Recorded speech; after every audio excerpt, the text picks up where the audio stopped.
अस्सलाम वालेकुम नाज़रीन, आप देख रहे हैं एक्सक्लूसिव टॉक। मेरे साथ इस वक्त मौजूद है माहम गुल। माहम गुल विजुअल आर्टिस्ट हैं, मेकअप आर्टिस्ट हैं, पेंटर हैं। माहम गुल ने अपने आर्ट के ज़रिए ना सिर्फ पाकिस्तान में अपना नाम रोशन किया, बल्कि दुनिया भर में अपना और अपने मुल्क का नाम रोशन किया। Ma'am, thank you so much, आपने अपना कीमती टाइम दिया है।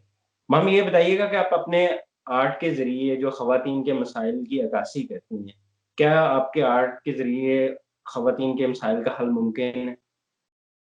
सबसे पहले तो जी बहुत शुक्रिया आपका कि आपने यहाँ पे मुझे मदऊ किया। और दूसरी चीज़ ये कि मसाइल का हल तो मतलब आप कोशिश एक कर सकते हैं, उसमें आप अपने फ़न के ज़रिए या अपने फ़नून लतीफ़ा के ज़रिए जो भी आप दिखाना चाहते हैं, उससे आपका अपना कैथारसिस होता है, एक सोच है जो आप कैनवस के ऊपर उतारते हैं। हल तो तभी मुमकिन होगा जब सभी मिल के कोशिश करें।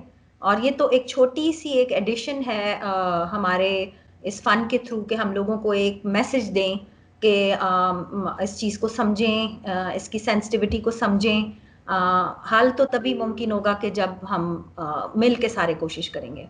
इसमें थोड़ा-सा एतराज़ ये भी है कि आप सिर्फ़ ख़वातीन के मसाइल की को ही उजागर करती हैं। आप क्या समझती हैं कि मर्दों के मसाइल नहीं है इस माशरे में? या उनके मसाइल आप क्यों नहीं हाइलाइट करती? मर्दों के मसाइल का मुझे तब एहसास हुआ जब मैं कनाडा गई, क्योंकि वहाँ पे औरत बहुत मजबूत है, औरत के बहुत राइट्स हैं।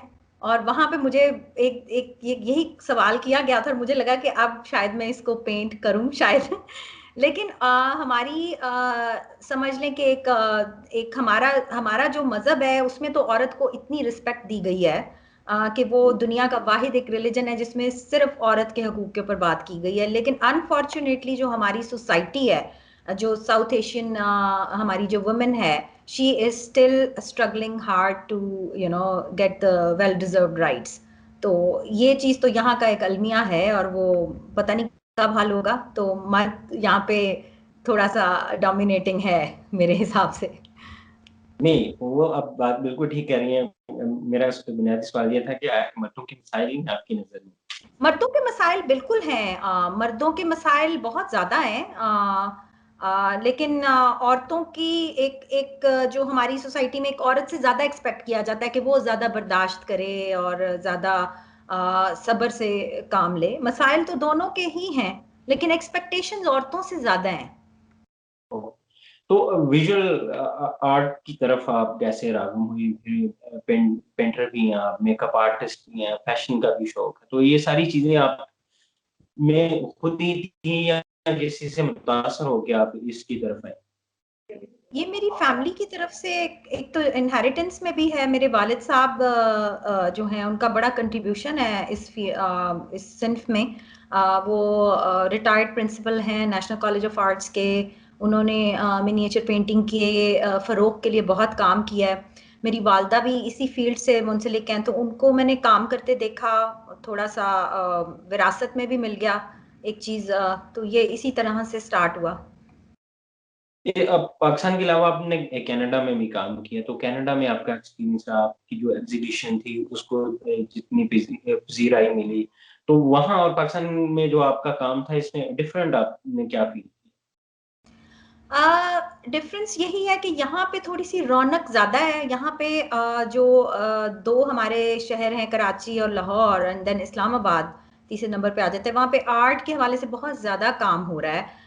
और जिस सिटी में मैं गई थी कनाडा में, वहाँ पे इतना ज़्यादा वो लाइमलाइट नहीं था। लेकिन मैंने अपनी कोशिश जारी रखी।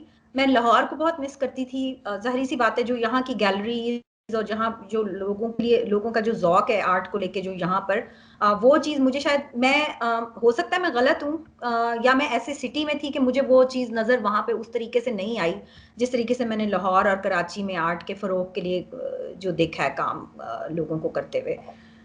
तो दूसरी चीज़ जो है वो कल्चरल, एक बहुत कल्चरल डिफरेंसेस बहुत ज़्यादा आ जाते हैं, क्योंकि Canada is a multi cultural country.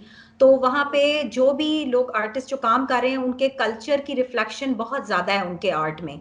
तो वो बहुत ज़्यादा एकदम से जंप आ जाता है आर्ट में। जैसे यहाँ पे एक ही तरह से काम हो रहा है, अगर कोई उसमें थोड़ा सा वर्सटाइल भी है तो वो रूट से जुड़ा हुआ है फिर भी। लेकिन वहाँ पे एक कल्चरल जो डिफरेंस की वजह से जो है ना, वो अपनी अपनी कम्युनिटीज़ में ही लोग काम कर रहे हैं और उसमें काफ़ी टाइम लग जाता है कि आप उनके उस चीज़ को समझें और उसमें जाएं। तो मुझे तो यहाँ ज़्यादा आर्ट में मज़ा आया काम करके।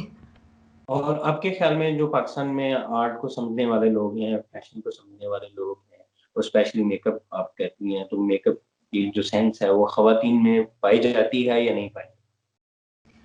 ये एक बहुत ही अहम सवाल आपने किया है और इसमें मेरा ख़्याल है कि मुझे थोड़ा-सा बोलना चाहिए, वो यही कि हम मेकअप को जुदा रखते हैं फाइन आर्ट से और हम समझते हैं कि ये आर्ट नहीं है, ये बस एक शोभा है जिसमें जो भी सीखेगा वो मेकअप कर लेगा। लेकिन बीइंग अ विजुअल आर्टिस्ट जो मैंने देखा कि जब मैं वहाँ पे मेकअप कॉलेज में गई, तो मुझे भी उस वक़्त तक यही लगता था कि एक बहुत डिफरेंट फ़ील्ड मैंने ले ली है। लेकिन मुझे अपनी ये जो पेंटिंग की स्किल्स हैं या जो भी मैंने अपना फॉर्मल एजुकेशन में सीखा वो इतनी काम आई मेकअप में कि मैं ये समझती हूँ कि मैं आज शायद उस तरीके से जस्टिस ना कर पाती मेकअप में अगर मैं विजुअल आर्टिस्ट या मैं पेंटर ना होती क्योंकि ये एक उसी की एक डिफरेंट फॉर्म है सिर्फ इसमें टूल्स का फर्क आ जाता है composition rhythm colour balance anatomy ये सारे वही असूल जवाबित हैं जो हम पेंटिंग में पढ़ते हैं तो खवातीन जो है यहाँ की वो जब हम उनको एजुकेट करने की कोशिश करते हैं कि ये आपके चेहरे पे ये चीज सूट नहीं करेगी तो वो उससे वो उनके लिए भी क्योंकि वो इस तरह के शायद हाथ लग चुके होते हैं या वो इस तरह से आ चुकी होती हैं कि उनको वही चीज चाहिए होती है जो वो बाकी लोग कर रहे हैं लेकिन हमारा काम ये है कि हम उनको एजुकेट करें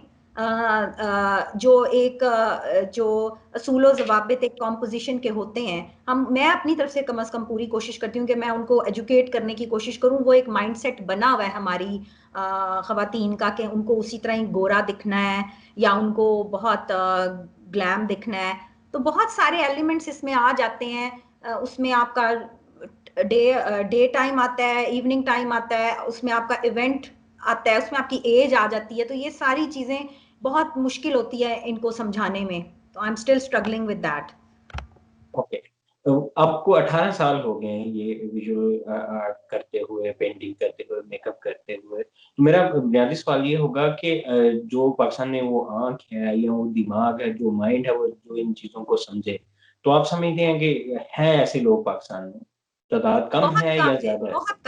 बहुत कम लेकिन अब बहुत लोग एजुकेट हो गए हैं मुझे खुशी होती है देख के कि अब मुझे जो कम से कम कांटेक्ट करते हैं वो यही कहते हैं कि हमें आपका काम इसलिए पसंद है कि आप बहुत ज्यादा उसको ओवरडू नहीं कर रही आप उतना ही लगाती हैं जितनी एक चेहरे को जरूरत होती है तो मुझे अच्छा लगता है ये चीज सुन के लेकिन कई जगहों पे एजुकेट भी बहुत ज्यादा करना trend is changing but it will take some time तो फैशन के हवाले से बात करते हैं कि पाकिस्तान में जो मौजूदा एक यंग लड़के-लड़कियाँ शोबिज़ में आ रहे हैं, मॉडलिंग कर रहे हैं, तो अब क्या समझते हैं, खुशाइन नहीं इस हवाले से? देखें जी मुझे एक जो बात अच्छी लगी है वो ये कि अब बहुत पढ़े लिखे लोग इस तरफ इस फील्ड को ज्वाइन कर रहे हैं और अच्छे घरों से बच्चियां जो हैं वो आ रही हैं मेरी कई जानने वाली हैं जो इस फील्ड में हैं वो डॉक्टर्स हैं कई जो हैं वो बिल्कुल ही डिफरेंट वो अपना पढ़ भी रही हैं पहले एक खास तबका था जो और अच्छी घरों की बच्चियां जरा सोचती थी कि नहीं हम पे एक वो मतलब एक टैबू सा था कि नहीं इस तरफ अच्छे लोग नहीं जाते लेकिन मैंने ये देखा कि बहुत अच्छे अच्छे घरों से बच्चियां आ रही हैं और वो अच्छा काम कर रही हैं डिसेंट वे में काम कर रही हैं वो नहीं चाहती कि उनको कुछ ऐसे कपड़े दिए जाएं जिससे स्किन शो हो या कुछ और वो अपने अपने असूल पे रह के और लोग भी उनको इस चीज़ में रिस्पेक्ट देते हैं तो वो एक चीज़ चेंज हो गई है बहुत हद तक मैम बहुत शुक्रिया आपने कीमती टाइम दिया अपना। हम उम्मीद भी करेंगे कि आप अपने आर्ट के ज़रिए जो ख़वातीन को हकूक़ दिलाने के लिए काम कर रही हैं, उसमें कुछ ना कुछ पाकिस्तान में इस हवाले से बेहतरी है। बहुत शुक्रिया आपने अपना कीमती टाइम दिया। Thank you so much. Thank you so much thank you